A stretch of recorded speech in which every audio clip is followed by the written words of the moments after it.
one of the first people in my church to do that. And over the years, we've seen what email has done for us and has undone for us at the same time. And that kind of like tension between thinking about what technology giveth and what technology taketh away. It's in that space that I think the real work of discernment happens. I want to begin with a story. This is a story that I have permission to tell. It is a story about my daughter, Hannah, and an experience we had as a family when she was in middle school. Hannah's condition for allowing me to tell the story is that I properly cite her using APA format.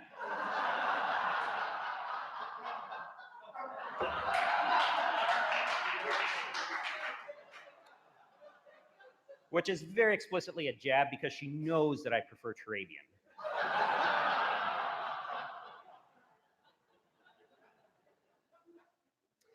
So when Hannah was in middle school, she had an iPod. The mutual understanding, as my wife and I called it, or the rules, as she called it, for using the iPod were fairly simple. She needed a parent's permission before she added an app or a song. She would not friend or communicate with anybody she did not know in person, and she needed to put the iPod away without complaining when we were engaging in family activities such as eating meals together or playing games, etc. It became known to my wife and I that she had added Pinterest without discussing it with us, and that she had been communicating with many people about a topic that she was an expert on, the TV show Once Upon a Time. So 2 of these 3 understandings / rules had been breached. So Hannah was relieved of the privilege of using her iPod for 6 weeks. She tells me it was 6 months, and I believe if you're in middle school, being relieved from this kind of technology could feel much longer than it actually was. After the 6-week externally imposed tech Sabbath, Hannah was allowed to use her iPod again. At first, only downstairs, that is not in her bedroom and not at nighttime. And then after 2 weeks of that, we said, okay, you may use it in your bedroom again. But after a month, my wife and I noticed that she kept it downstairs at night. So we clarified with her, we said, we said you could take it upstairs again. And she said, yes, I'd rather not. When I leave it downstairs, I sleep better and I hate people less. I sleep better and I hate people less. After years of trying to foster critical thinking, which was heretofore only applied to her parents, Hannah makes this remarkably profound and self-aware observation. I sleep better and I hate people less. She knew it was hard being a middle school female, and that through this experience, she figured out that being connected to the middle school drama day and night was not healthy. She needed a break from it every day. One of the characteristics of being human is that we are tool makers and tool users. This is not new. It's also not new that each generation has to figure out for themselves how their tools both distort and enhance relationships with God, with each other, and with the created order. But what I think is new and different is the rate of technological change and the degree of technological and cultural change. There is no way parents or grandparents or teachers or guardians who are concerned can fully prepare young people to faithfully and wisely use the individual technologies in the decades ahead. They don't exist yet. And the longer term impacts and consequences of using the technologies we are currently also not fully aware of. They're still being understood. However, we do not need to fully know or understand the future to be faithful, cautious, and wise in our engagement with technology. We've been here before, maybe not exactly, but Christians have been in the middle of society-shaking, dramatic, technological, cultural change before. So the practices of anamnesis and ascesis have aided us before, and I think they can aid us again. Anamnesis is the practice of right remembering, sacred remembering, and ascesis, sacred practice or right practice. According to David White in the book Awakening Youth Discipleship, Faith formation itself is about the symbiotic relationship between anamnesis and ascesis, right memory and right practice. At its core, faith formation is the process of learning and internalizing the stories of God's deliverance and salvation, weaving together God's story with our story, learning and enacting the practices that liturgically embody the Christian story. About a month ago, George Steiner passed away. Steiner was a French and American literary critic, philosopher, and educator. He had taught at University of Geneva, Oxford, and Harvard. One of Steiner's central interests was to investigate the modern social and cultural floundering that has resulted from the fizzling and near disappearance of the Christian myth. As Christianity has ceased to provide the guiding moral and social narrative in the 20th century, Western society sought alternate mythologies to assuage our nostalgia for the absolute. In his 1974 CBC Massey lectures, Steiner identified these alternative mythologies as Marxist politics and economics, Freudian psychology, Levi-Straussian anthropology, and other fads of irrationality. That leaves things pretty wide open. If we would update his list, I am sure he would undoubtedly include technology as among these fads of irrationality. In our yearning for the absolute, we have sought explanation and meaning not only through technology, but also in technology itself. Well, once our technologies were primarily ways of getting things done, using a saw to cut wood, a bucket to carry water, a plow to turn the soil, or to expose our place in the world, using a telescope to look into the night skies or a microscope into minute biological processes. Some of our technologies have now become the sources of meaning and hope for salvation themselves. Our worth is derived by the technologies we drive and use to communicate. And our hope for salvation from global environmental destruction is through more efficient technologies. The poverty of the myth of technological absolute, or the myth of the technological meaning and salvation, lies in part in that technological practices do not prompt or sustain the kind of memory necessary for human flourishing. Using the language of anamnesis and ascesis, the practices of technology, our daily use of technology, leads to forgetfulness rather than memory. Literally, it leads to forgetfulness because I check the weather on my app, at least 5 times a day, not because the weather's changed, but because I don't remember what it said an hour ago, and it's really easy to look it up. Figuratively, it leads to forgetfulness of the biblical narrative of the origin and purpose, redemption of life, because these alternate myths are constantly put before us. So if the goal of faith formation in the digital age, or in any age, is to nurture sacred memory and foster sacred practices, we need to do 3 things. First, we need to have a good awareness of what technology does and is. Second, we need to be aware of the ways that technology itself shapes memory and practice, makes memory and practice. And be aware that technology doesn't just deliver information, it dictates the kind of information that is transmittable and interprets that information for us.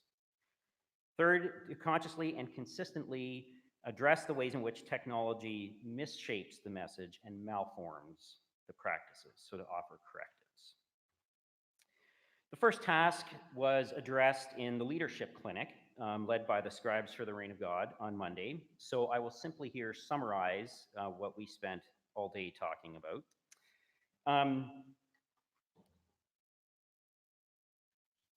We talked a little bit about different views of technology, how we approach technology, what is technology. So drawing on Albert Borgman, we considered the idea that technology is tools that we use, but it's not only tools that we use. Sometimes we become tools of our tools. The idea that technology itself has an agenda, right? With it, we can do some things and we can't do other things, right? So technology also uses us. It is both of these things. We don't have to choose between them because it does both of these things. But according to Borgman, there's a fourth option that we need to consider here in our understanding definition of technology, is that technology also shapes the pattern of our daily lives. It shapes the world that we inhabit and how we interact with each other in this world. He said it coalesces into a force that not only expresses meaning, but creates meaning. So at this point, if we would define technology using Borgman-like ideas, we might say that technology is the tools we use. It is the method of production. It is the tools that we use to make tools. It is the institutions and systems that guide tool making and tool use. And it is the logic by which using certain tools and not using other tools makes sense. So the biggest picture is that it is a form of thinking. It is a logic in itself. We then went on to consider Marshall McLuhan's 4 laws of technology, sometimes called McLuhan's tetrad, to help us understand a little bit more what technology does and what it undoes. Technology also always enhances something. This one we know. Technology extends some human capacity or human function. My glasses are an extension of my eyes and my capacity to see. The video projector is an extension of our eyes and our capacity to see. My clothing is an extension of my skin, my shoes in my car, an extension of my feet, a computer, an extension of my brain, those kinds of things. So it always enhances something. It allows us to do something more easily and more efficiently. This is the good stuff. And we hear about this, and this is why we adopt new technologies. It also, at times, reverses. It does the opposite of what it is set out to do. So an example that we're probably hearing about a fair bit in the last 5 years is that the internet, which was developed by the US military in the 50s and 60s to provide safety and security for communication in the event of a nuclear crisis or attack or something, has recently been named by the military as the US's greatest vulnerability. So the very thing that was supposed to keep us safe has reversed into becoming our greatest vulnerability. That would be an example of that. It retrieves something. So often new technologies kind of go back and they find something from an old technology and they bring it back. So for example, email is a retrieval of the telegraph. And it makes some things obsolete. Some things that we had used are no longer useful. The last 2 people that I knew who used slide phones or flip phones within the last couple months have had to stop using them and get a smartphone because they couldn't find phone companies that would provide service for these phones, right? So slide phones are now virtually obsolete. We're readily told how technology enhances our lives. We are very rarely reminded of how it reverses and makes things obsolete. Plus, when we adopt new technologies, we submit permission and control to these new technologies to decide the obsolescence of ways of doing things that are otherwise still maybe meaningful and useful. Lastly, we considered the Nietzschean perspective, that whether we are technophobes or technophiles, whether we hate technology or love technology, whether we envision a techno-utopian future or a techno-dystopian future, both of these are expressions of techno-nihilism. And the way Nolan Geertz defines techno-nihilism as the tendency to turn against life, choosing to be distracted and deluded rather than choosing being free, being responsible, and being human.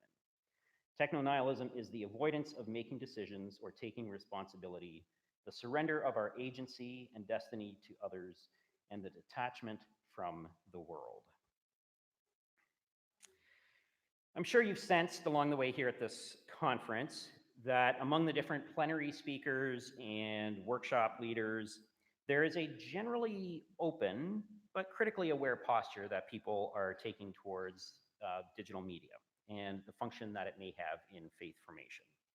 In other words, I'm not aware that any of us has advocated for the position that anything goes, uncritical use of all technologies, is always a possibility.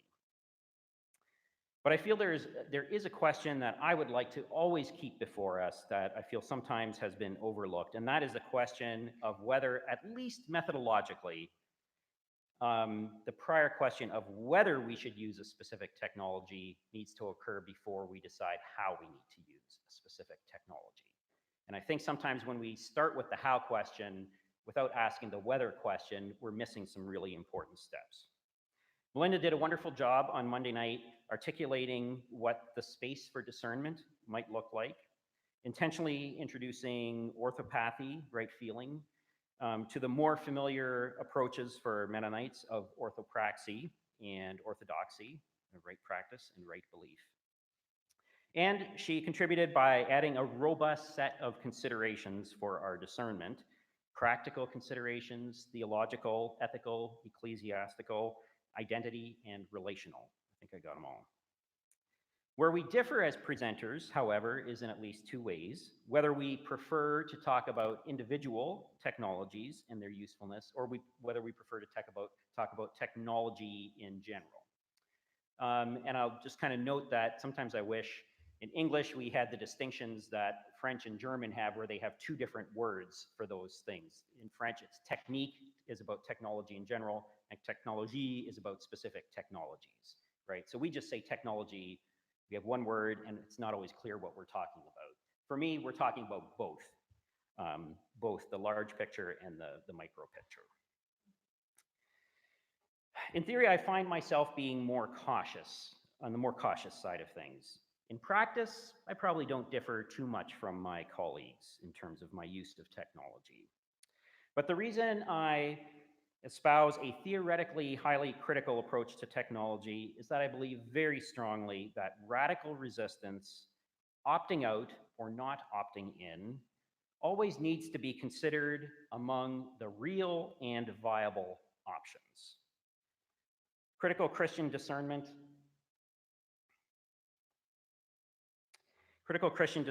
that does not take seriously the option of not using technology is not discernment at all, but justification. In Geertz's terms, not having the real choice of not using a form of technology is a form of techno-nihilism. It defers the real decisions to technology. It relieves us of a responsibility that is not ours to be relieved of. So my question after Karen Marie Youst's presentations yesterday is, does being a good digital citizen or being resilient include the possibility of not using something at all?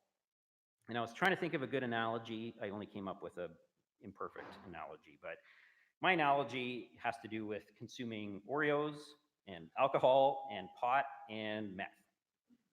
So, of which I do not have experience in all. And I moved from Ontario before it was legalized. So I think I know what a responsible Oreo eater looks like and does, and you're not looking at one. I love Oreos. I was vegan for many years, and Oreos are vegan. You can eat vegan and not eat healthy. I'm less sure what a responsible pot smoker looks like, and so perhaps people from Ontario in our midst can help us out here, because they're working this out. I'm pretty sure that if there is something like a mindful or responsible meth user, it would be not using it at all. And I know I have Alcoholics Anonymous friends who will say that the only responsible approach to alcohol consumption for them is total abstinence. There is no such thing as an alcohol Sabbath, unless every day is an alcohol Sabbath. The second task I mentioned a moment ago is to be aware of the ways technology itself shapes memory and practice. And to do this task, this is what we turn to now. One of the perks of working at a seminary and institute of higher education is sabbaticals. Sabbaticals are opportunity to do deep work, to focus on a project of interest with fewer distractions and fewer administrative diversions. Also a chance to catch up on some sleep, do some traveling, get a bit of exercise. I spent my sabbatical in the fall of 2018 with Peter Bruegel, a 16th century Dutch painter who has captured my imagination for a number of years because of his attention in his paintings to the themes of technology and religion and everyday life. Could we turn the lights out for the next little bit? In particular, I spent a lot of my time with this painting by Peter Bruegel called The Tower of Babel. Many of you will recognize this image. It's one of the most popular images when people are illustrating the Tower of Babel. Far more people recognize the painting than they do the name Peter Bruegel. I was even fortunate enough to make a side trip to Vienna when visiting friends in London, England, and to spend a whole 8 hours in the museum in Vienna, 3 of which I just sat in front of this painting for 3 hours straight and just paid attention to what other people were paying attention to, paid attention to a room full of Bruegel works and how these paintings work together. It was absolutely marvelous. Bruegel is a Dutch painter who is widely considered to be a bridge between the Italian Renaissance and the Dutch Renaissance. Like Italian greats, he painted many religious scenes. This one is called The Procession to Calvary. It's clear where Jesus is, kind of in the middle of the picture there, carrying the cross. Calvary is up the far right-hand corner there. In that circle of people gathering around, there are crosses being put up. And in the forefront, on the far right, is a common form of a cross that was used during the Spanish Inquisition to basically they would tie people to the wheel up there and then put that thing up, and then they would eventually die and the birds would eat them. So it's kind of like a quote unquote updated version of a cross. So both versions of the crosses are in this picture. Bruegel relied heavily on wealthy patrons to support him, and many of his wealthy patrons were religious leaders who wanted to purchase religious art. So he did paint a lot of religious art. But he's also considered a bridge between secular art and sacred art because of his interest in everyday life. He is considered one of the first secular painters because he strayed from explicitly religious art to portray the lives of everyday people. This is another famous painting of Bruegel's called The Fight Between Carnival and Lent. Basically, the Lent scenes are the top right and the Carnival the bottom left, and then all the space in between where people are kind of mixing those things up together. He was sometimes called the People's Bruegel or the Pauper's Bruegel because he enjoyed crashing weddings in the countryside by dressing up as a poor farmer so that he could get closer to the kind of people that he wanted to depict. He wanted to understand their lives fully. So he'd wait till most people were drunk, and then he'd show up and nobody would recognize him, and he'd study the people that he was partying with. So in the social and political context of his day, Bruegel needed to be very subtle about his critique of the church. In the 1500s, the Holy Roman Empire was falling apart. Most Central European states had rejected submission to the Holy Roman Empire and the Habsburg dynasty, while the Ottoman Turks were chomping at the bit to the east, threatening to attack. Philip, King of Spain, was determined not to let the Reformation, the Protestant and radical Reformations, weaken his control over the Dutch lowlands. And this control had already been weakened by previous leaders. Plus, he really needed the tax revenues that came from the big cities like Brussels and Antwerp to build up his army to fight the Turks. So Philip ratcheted up the political and social control of the lowlands, brutally suppressing anything that smelled of reform. But some of Bruegel's wealthy patrons were supporters of the Habsburg dynasty, but not all. Some of them, especially the wealthy merchants and bankers, resented the political, economic, and social control of the Spanish. So Bruegel had to be very savvy in how he critiqued the Spanish government and the church. This particular painting he painted for a wealthy merchant on request. The merchant was called Youngelink, and Youngelink used it at dinner parties. So this was a common thing that happened. You would want something to talk about, so he'd invite a whole bunch of people over. This painting would be hanging at the head of the table, and then people would spend the whole meal and evening interpreting the painting. So this kind of like communal discernment of painting and what he's saying is it was actually a major part of why this one was painted. I want to highlight 4 themes from this painting. The first is that technology does and technology undoes. This might be what Melinda called practical considerations. Technology allows us to do things and build things. So technology gives us, these are all images from that painting. I'm just kind of blowing them up. By the way, this painting, he has over 200 people in the painting, right? Some of them are very small and minute, but there's lots of people in here, so this is really blown up. Hammers and chisels allow us to hew wood and stone. Winches allow us to lift heavy objects. Ships allow us to transport heavy objects long distances. Swords allow us to kill and suppress. Towers allow us to extend the reach of our sight and our view. But technology also undoes things, Bruegel recognizes. The imposition of this huge edifice undoes the view of the natural world. Claiming the space for this building undoes the use of land for farming. The imposition of the edifice of empire undoes regional autonomy.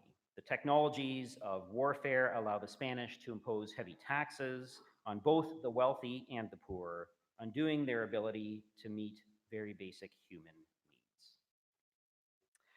The second theme is let us build a name for ourselves. We're familiar with the Genesis 11:4 text. Then they came and said, let us build ourselves a city, a tower that reaches into the heavens so that we may make a name for ourselves. Otherwise, we will be scattered over the face of the earth. The consolidation and scattering of empires often rests on the development and use of technologies of communication and warfare, especially, but also construction and agriculture. The Tower of Babel here communicates the presence of a brutal foreign empire imposing itself on the Dutch lowlands. The arches of the tower are inspired by the Colosseum in Rome, which Bruegel undoubtedly visited when he was a younger man. The tower is also perhaps associated with the Spanish Empire, symbolized by the man of importance in the lower left corner. It's hard to see here, before whom people are prostrating themselves. Oh, there we go. The tower could also signify the edifice of the Catholic Church, a huge institution that inspired fear and suffering rather than hope and liberation. The third theme is technology and vulnerability. This theme addresses the relational and ethical considerations Melinda said we should consider. While the paupers working on the tower no doubt appreciate the employment that they are gaining, especially as their farmlands have been usurped by the empire. Eminent domain, I think, is what we call it now. Bruegel depicts the fear and danger and exhaustion associated with such work. So in this picture, it is illustrated how the workers fear the masters. Here we see in the very, very top of the building the cross-like shapes that represent the danger that they go to at such high heights. And down below, we see people sleeping, lying with exhaustion after a hard day's work. He also depicts just the vulnerability of nature. And here, the tower is portrayed as a big boil-like structure on the natural landscape. So the colors are very intentional that way, that the inside is reddish, kind of oozing. The fourth is limits of human reason and practice. Ecclesiological considerations. Even as a tower is being built heavenward, it is decaying near the base. Bruegel depicts the fleetingness of human reason The unsound spiral structure symbolizes the limits of human logic and knowledge. This project is undoubtedly bound to fail because it is an act of rebellion against God and against human limitations of time and place. Part of the foundation of the tower is a natural structure, is an outcropping of rock, affirming natural capacities for human reason. But the rock is almost entirely obscured by the plan to extend our human reach into the heavens. Bruegel's depiction of the tower is about anamnesis and ascesis, about memory and practice. It is a story that reminds us of the misguided endeavors of building names for ourselves, whether in the forms of sports stadiums or government buildings or online profiles. It is a story that reminds us that human finitude, being bound by time and place and bodies, is not a problem to be overcome by technologies, but to be embraced with gratitude. Today it prompts us to ask whether, even in the name of Jesus, even in the name of the one who came in a particular time, in a particular place, in a particular body, even then, we need to ask, is it faithful to proclaim the good news of liberation and salvation using a medium that is explicitly designed for rebellion against God and against human finitude? If the Tower of Babel and Bruegel's depiction of it prompts us to remember rightly and practice rightly, Jesus and Paul extend this, especially the practicing rightly. I think it is useful to think of technology as a principality and power. In Ephesians 6, 10 to 13, we read, "Finally, be strong in the Lord, in his mighty power. Put on the full armor of God so that you can take your stand against the devil's schemes. For our struggle is not against flesh and blood, but against rulers, against authorities, against powers of this dark world, and against the spiritual forces of evil in the heavenly realms. Therefore, put on the full armor of God so that when the day of evil comes, you may be able to stand your ground. And after you have done everything, to be able to stand." As a colleague reminded me, we should be cautious about setting up too easy dualisms of good and evil. I'm using the notion of principalities and powers following more Karl Barth and William Stringfellow as they discuss them. They see principalities and powers as political entities and ideological commitments, such as technological salvation, that consolidate power for the few at the expense of the many, and that resist the lordship of Jesus. So while principalities and powers are expressions of human cultures, they are human-made institutions, they are part of being human, part of having culture as God created us. The principalities and powers are technologies and cultures that have gone rogue, that have untethered themselves from service to and worship of God the Creator.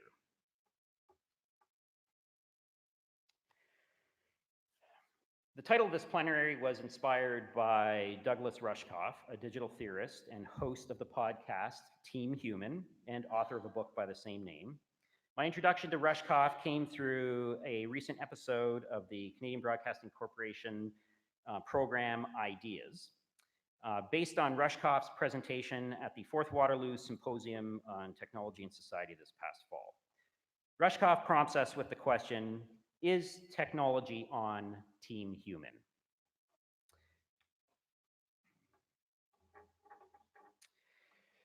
Rushkoff is concerned about things like the new field of study called captology.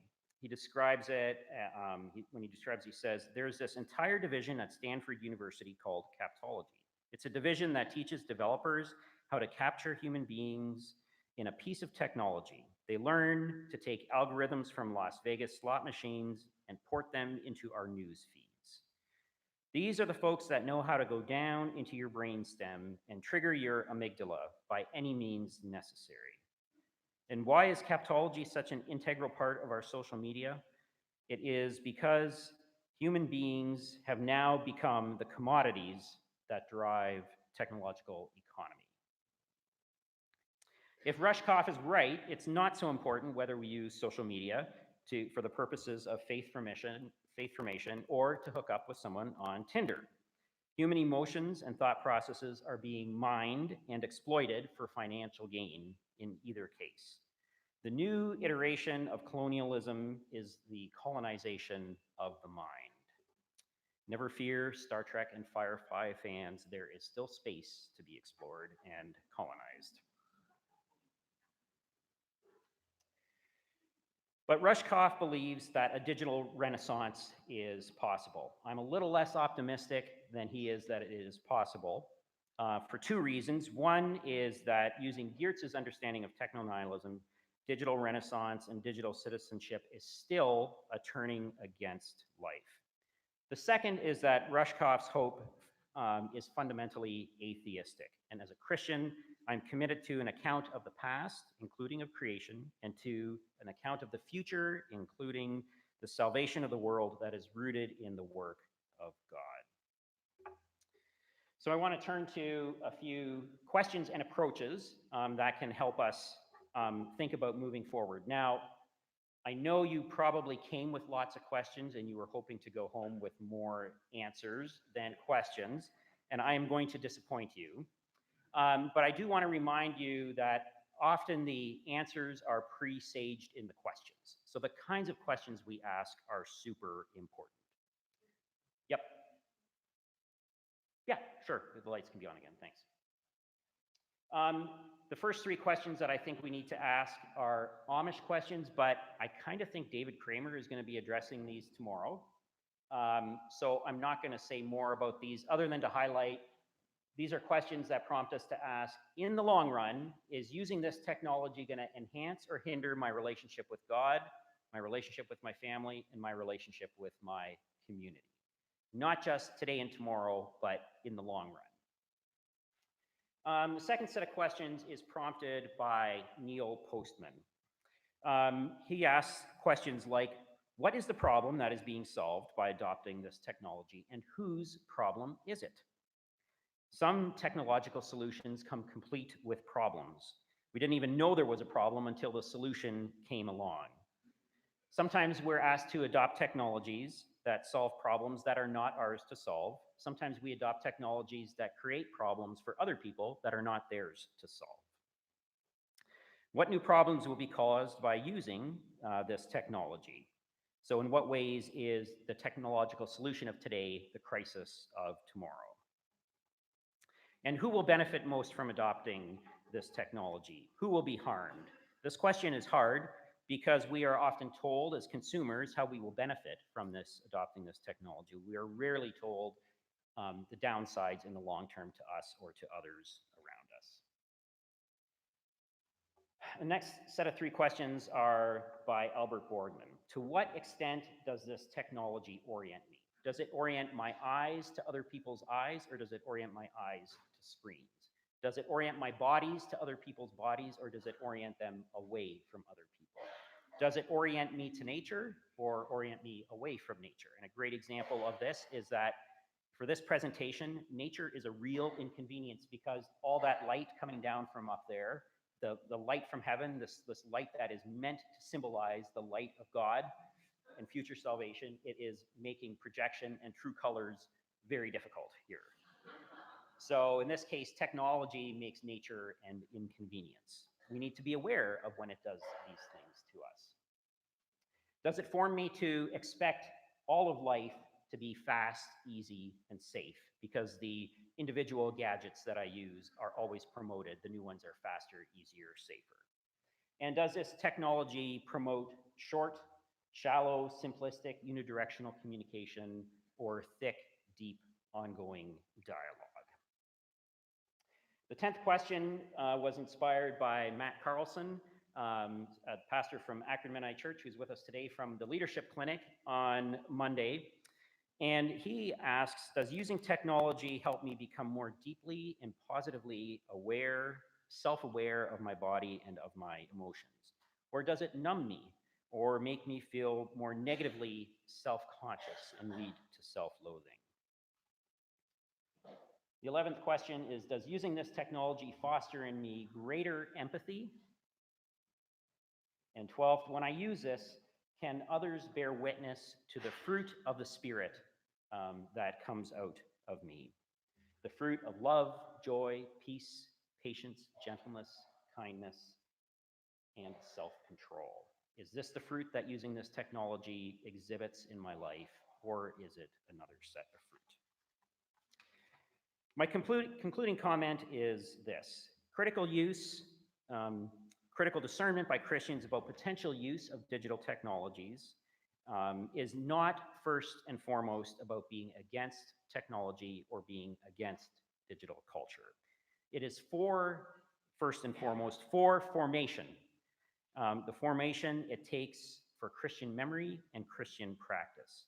It is taking this formation so seriously that when we engage in slow and deep discernment, when we ponder not only what technology does, but what it undoes, when we consider not only how it helps me now, but how it might harm others or later, when we take it so seriously that not using a technology is a real option if it distorts Christian memory and Christian practice.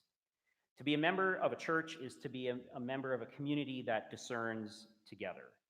It is to be a member of a called out community, a collective of eccentric individuals.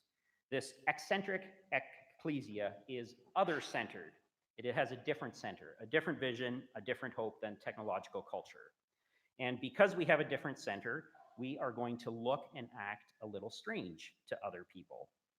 Our narratives and our practices will be different. Our values will be different. Some people will find it odd. Other people will find it threatening.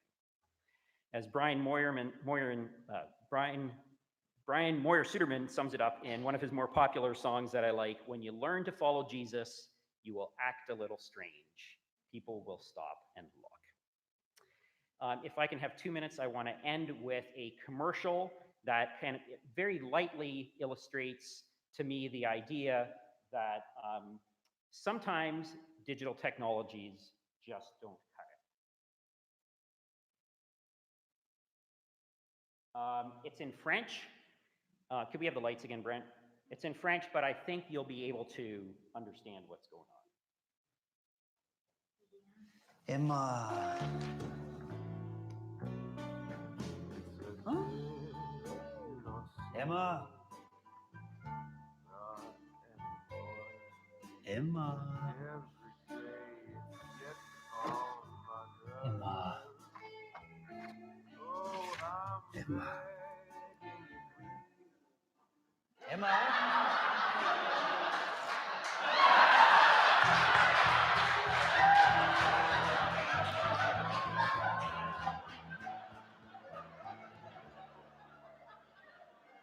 Toilet paper has a future, and so does Christian memory and Christian practice.